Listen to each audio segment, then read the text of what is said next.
Good day, ma'am. Good day, classmates.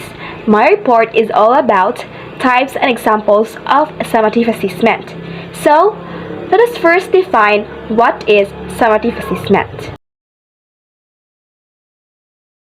Summative assessments can serve as a guide to improving teaching methods.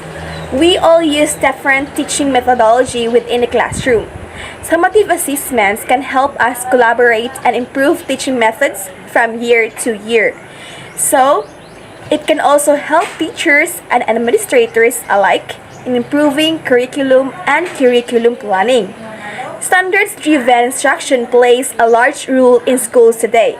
When summative assessments show consistent gaps between student knowledge and learning targets, school may turn to improve curriculum planning or new curriculum to fill those learning gaps.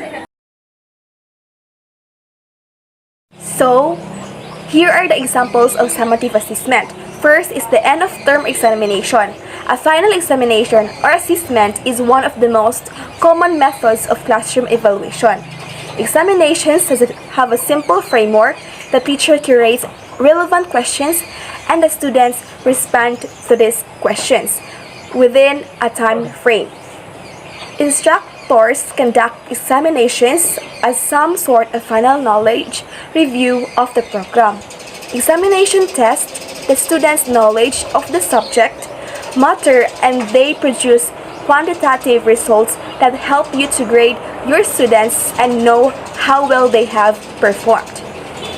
To eliminate the workload that comes with paper assessment, you conduct the evaluation so the examination questions can be close-ended, open-ended, or a mixture of both depending on the type of data you want to gather in the end. The second one is end-class chapter tests.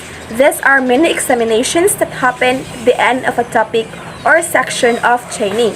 They are used to determine how well a student understands K-chapter concepts and help them prepare for the final examination at the end of the course.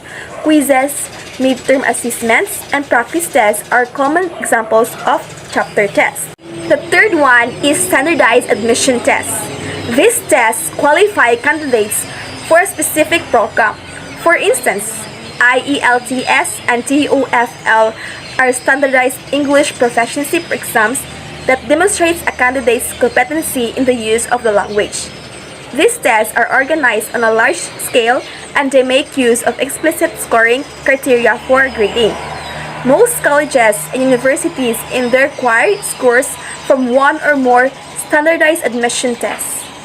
Standardized tests are one way in which universities will assess your academic potential, in tandem with your academic results reported on your transcript. Standardized admission tests. These tests qualify candidates for a specific program.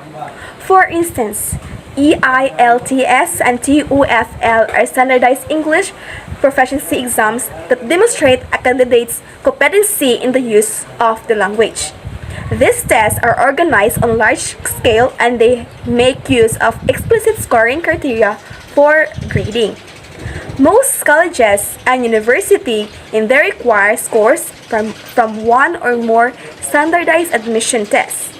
Standardized tests are one way in which universities will assess your academic potential in tandem with your academic results reported on your transcript.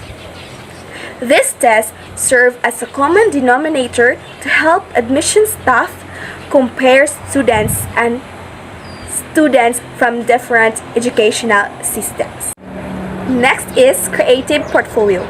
Instead of an end-of-term examination, ask students to build a creative portfolio. A creative portfolio showcases the students' creativity, knowledge of the coursework, and how they have uniquely applied that knowledge. Depending on the learning areas, a student's portfolio can include images, infographics, and small to medium length text like essays or one-pagers. As the learners build their portfolios, they also have the opportunity to reflect on how much they have learned. Formal essays. Formal essays allow students to demonstrate their level of knowledge about subject matter. Essay writing is a useful skill that communicates one's idea and understanding of a concept. Ask your students to write essays on the core topics and themes discussed in class. So the next one is oral tests.